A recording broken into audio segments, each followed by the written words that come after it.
The Battle of Waterloo, fought on June 18, 1815, stands as one of history's most significant military engagements, marking the end of the Napoleonic Wars and the final downfall of Napoleon Bonaparte. To understand the full context and impact of this battle, it's essential to delve into the events leading up to it, the main participants, the course of the battle itself, and its aftermath. After his disastrous invasion of Russia in 1812 and subsequent defeats, Napoleon was forced to abdicate in 1814 and was exiled to the island of Elba in the Mediterranean. Meanwhile, the victorious European powers convened at the Congress of Vienna to redraw the continent's political map and restore stability.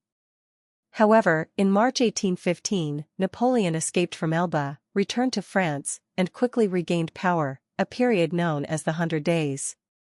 European powers, alarmed by Napoleon's return, formed the Seventh Coalition to oppose him. This coalition included Britain, Prussia, Austria, Russia, and several smaller states. Napoleon knew he needed to strike quickly before the coalition could fully mobilize and concentrate its forces against him. The main participants of the battle were Napoleon Bonaparte, the French emperor, renowned for his military genius, who personally led the French army, the Duke of Wellington, Arthur Wellesley, who commanded the British-led Allied forces and was an experienced and respected military leader, and Field Marshal Gebhard Leberecht von Blücher, who led the Prussian forces and was known for his aggressive and determined style of warfare. The battle took place near the small town of Waterloo, in what is now Belgium.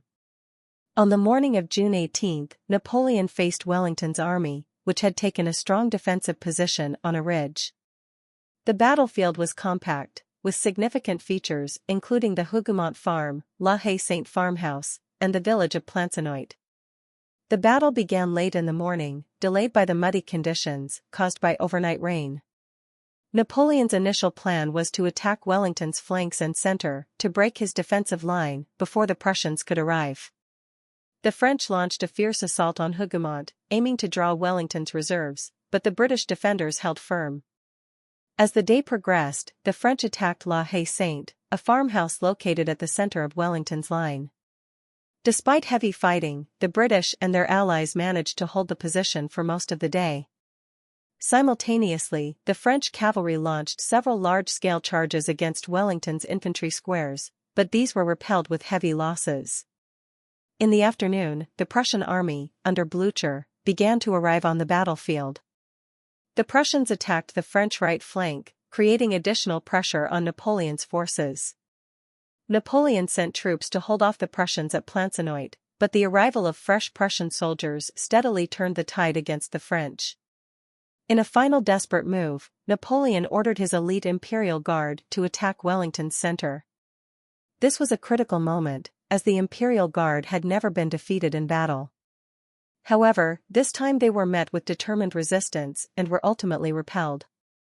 This defeat marked the breaking point for the French army. With the Imperial Guard in retreat, the rest of Napoleon's forces began to collapse and flee the battlefield. The Battle of Waterloo resulted in a decisive victory for the Seventh Coalition. Napoleon's army was shattered, and he was forced to abdicate for the second time. This time, he was exiled to the remote island of St. Helena in the South Atlantic, where he remained until his death in 1821. The victory at Waterloo had profound consequences for Europe. It ended over 2 decades of continuous warfare and marked the beginning of a prolonged period of relative peace, known as the Concert of Europe.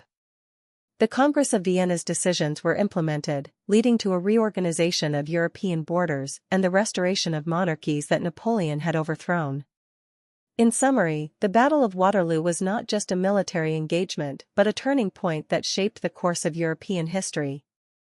It showcased the strategic brilliance and determination of both the coalition forces and Napoleon, ultimately leading to the restoration of a balance of power in Europe.